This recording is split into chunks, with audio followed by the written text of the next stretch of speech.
శివ శివేతి శివేతి శివేతి వా భవ భవేతి భవేతి భవేతి వా హర హరేతి హరేతి హరేతి వా భజ నమః శివమేవ నిరంతరం. మన పండుగలన్నిటిలోనూ కూడా అతి ముఖ్యమైన పండుగే శివరాత్రి. ఎందుకంటే అన్ని పండుగలు కోరికలు తీరుస్తాయి, భోగాలు సుఖ సంపదలు ఇస్తాయి. కానీ జన్మ లేకుండా చేయటం అనేది ఈ శివరాత్రి పండుగ యొక్క విశేషం. అందుకే జన్మానికి ఒక శివరాత్రి అంటారు. ఇటువంటి శివరాత్రి పండుగ సంవత్సరంలో 12 సార్లు వస్తుంది. అంటే నెలకొకటి చొప్పున వస్తుంది.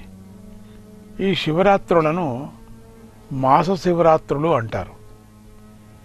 వీటిల్లో ముఖ్యమైనది ఒకే ఒక్క శివరాత్రి, అదే మాఘమాసంలో వచ్చే శివరాత్రి.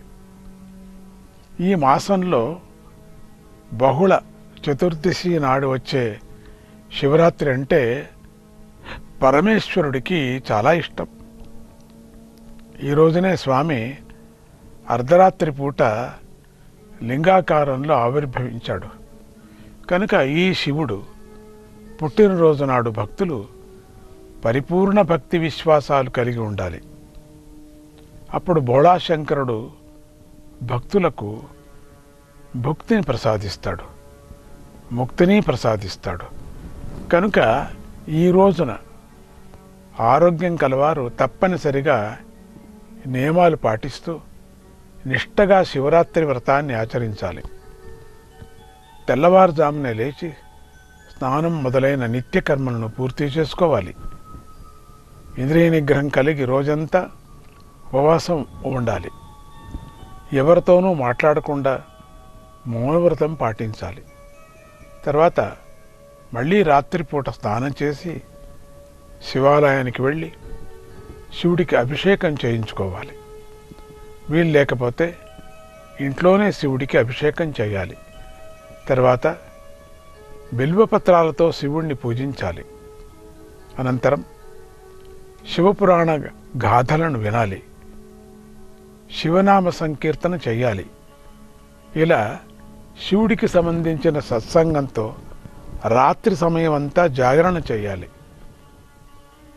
మరునాడు ఉదయాన్నే స్నానం చేసి పవిత్రంగా శివుణ్ణి పూజించాలి. తర్వాత శక్తి మేరకు దాన ధర్మాలు చేయాలి, అన్నదానం చేయాలి. ఇది శివరాత్రి వ్రత విధానం. దీనిని భక్తి శ్రద్ధలతో ఆచరించిన వాడికి శివానుగ్రహం కలుగుతుంది.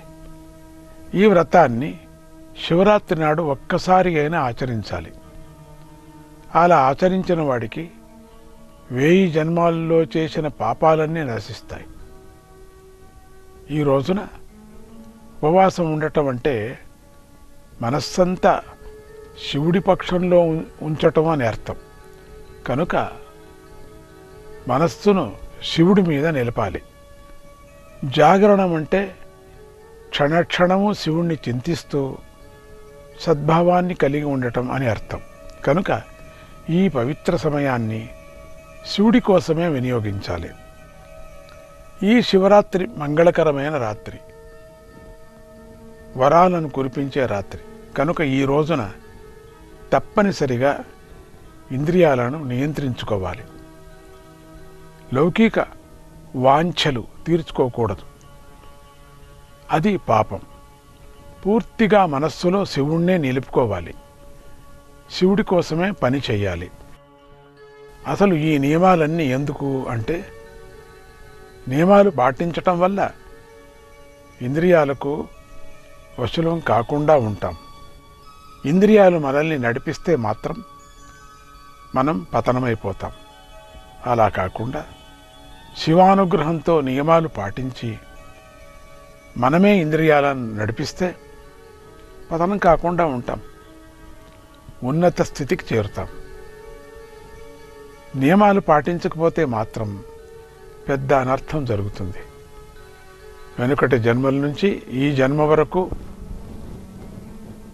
మనలోకి ప్రవేశించిన కామక్రోధాలను అనే గజ దొంగలు మన ఈశ్వర సంపదను దోచుకోవటానికి ప్రయత్నిస్తారు. ఈశ్వర సంపద అంటే భక్తి విశ్వాసాలు, సుఖశాంతులు, పవిత్రత. అందువల్ల శివుడి కృపతో లోపల ఆత్మజ్యోతిని వెలిగించుకోవటానికి ప్రయత్నించాలి. ఆ తర్వాత సంగతి శివుడు చూసుకుంటాడు. దాన్ని బాగా ప్రకాశింపజేసి అజ్ఞానం అనేటువంటి చీకటి తొలగిస్తాడు. దొంగలను అణచివేసి ఈశ్వర సంపదను కాపాడుతాడు. ఇలా పరమేశ్వరుడు భక్తులకు మహోపకారం చేస్తూ ఉంటాడు. ఈ శివరాత్రి నాడు ప్రధానమైన శివనామాల మూలకంగా తత్వార్థాన్ని గ్రహించి మననం చేద్దాం. స్వామి గజచర్మాంబరధారి కదా. ఆయన గజచర్మాన్ని ఎందుకు ఒంటికి చుట్టుకున్నాడు అంటే గజాసురుడి కోరిక మేరకు చుట్టుకున్నాడు. దీని మూలంగా నన్ను ఆశ్రయించిన వారికి శాశ్వత సిద్ధి కలిగిస్తాను అని తెలిపాడు. ఇక స్వామి దేవాది దేవుడై ఉండి భిక్షమెత్తుకోవటంలోని ఉద్దేశం ఏమిటి అంటే నాకు కావలసింది మీ ఆహార పదార్థాలు సమర్పించడం కాదు, మీ భక్తిని సమర్పించండి, అందుకు ప్రతిఫలంగా మీకు ముక్తిని ప్రసాదిస్తాను అని భిక్షాపాత్ర పట్టుకోవటం ద్వారా తెలిపాడు. స్వామికి శ్మశానవాసి అని పేరు. అలా ఆయన కీర్తించబడటంలోని అర్థం ఏమిటి అంటే నాకు గొప్పవాళ్ళు పేదవాళ్ళు అనేది లేనే లేదు, అధికమైన వారు తక్కువ వారు అనే భేదం కూడా లేదు. ప్రతివారు నా వద్దకే వస్తారు, నేనే అందరికీ గమ్యునుడిని, కనుక నన్ను గుర్తించి నన్ను పట్టుకోండి అని ఆ నామం ద్వారా బోధిస్తున్నాడు. ఇక స్వామికి పార్వతీపతి అని పేరు. ఆయన అలా స్మరించబడటానికి ఇలా ఒక అర్థం ఉంది. పార్వతీదేవి ప్రకృతిలోని సౌందర్యాన్ని తీసుకొని రూపాన్ని ధరించింది. ఆ పార్వతికి శివుడు మొదటనే వశుడు కాలేదు. ఆమె యొక్క అందచందాలు సేవలు కూడా పరమేశ్వరుని మెప్పించలేకపోయాయి. దీన్ని పార్వతీమాత గ్రహించింది. ఆయన తపస్సుకే లొంగిపోతాడు, అందచందాలకు లొంగడు కదా అని తెలుసుకుంది. కేవలం ఆకులను మాత్రమే తింటూ అతి ఘోరమైన తపస్సు చేసి అపర్ణ అయింది. అప్పుడు ఆ తపస్సుకు శివుడు కరిగి తన అర్ధశరీరాన్ని పార్వతికి ఇచ్చాడు. అర్ధనారీశ్వరుడై ప్రసిద్ధికెక్కాడు. ఇక భస్మాంగుడు అనే తన నామములోని రహస్యాన్ని ఇలా సూచించాడు. భస్మం అంటే విభూతి, విభూతి అంటే ఐశ్వర్యం. నేను మీకందరికీ ఐశ్వర్యాన్ని ప్రసాదిస్తాను అని చాటాడు. ఇలా స్వామి యొక్క ప్రతినామానికి అర్థం ఉంది. అందులో ఆయన రహస్యంగా బోధించిన తత్వార్థం దాగి ఉంది. అటువంటి శివుడు లోకరక్షణ కోసం నిలిస్తే ఆయన కుటుంబం కూడా ఆయననే అనుసరిస్తూ నిలిచింది. అంటే ఆయన భార్య అయినటువంటి పార్వతీదేవి భక్తులకు శక్తి ప్రసాదిస్తూ ఉంది. రెండవ భార్య అయినటువంటి గంగాదేవి భక్తులను పవిత్రులను చేస్తూ ఉంటుంది. ఇక ఆయన పుత్రుడైన గజముఖుడు విఘ్నాలను హరిస్తూ ఉన్నాడు. ఆయన రెండవ పుత్రుడైనటువంటి షణ్ముఖుడు జ్ఞానాన్ని ప్రసాదిస్తూ ఉన్నాడు. ఆయన వాహనమైనటువంటి నందీశ్వరుడు భగవంతుడి యందు ఎలాంటి భక్తిని కలిగి ఉండాలో తెలుపుతూ ఉన్నాడు. ఇలా ఆ విశ్వనాథుడు తన కుటుంబంతో సహా విశ్వానికి మేలు చేస్తూ ఉంటాడు. ఆయనకు సంబంధించిన ఈ శివరాత్రిని వినియోగించుకోండి. ఈ రోజున ఏ కొద్దిగా అయినా మంచి పని చేయండి, కొద్దిగా అయినా శివ పూజ చేయండి, చెముడు నీటితో అయినా శివుడికి అభిషేకం చేయండి. ఏకబిల్వం శివార్పణం అంటూ ఒక బిల్వపత్రాన్ని అయినా శివుడి మీద ఉంచండి. శివనామాన్ని కీర్తించండి.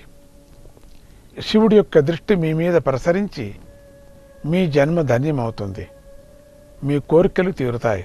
సత్ అంటే ఎలాంటి ఆధారము లేకుండా తనంతట తానుగా ఉన్నది అని అర్థం. చిత్ అంటే అలా తానుగా గలది ఎందుకు ఉంది అనే విషయాన్ని బోధిస్తుంది. ఇలాంటి ఉత్తమమైన సచ్చిదానంద స్థితిని ఈ శివరాత్రి పండుగ అనుగ్రహిస్తుంది. ఆ శివానుగ్రహం మీపై ప్రసరించుగాక అని ఆశీర్వదిస్తూ ఓం నమః శివాయ చెప్పండి. ఓం నమః శివాయ.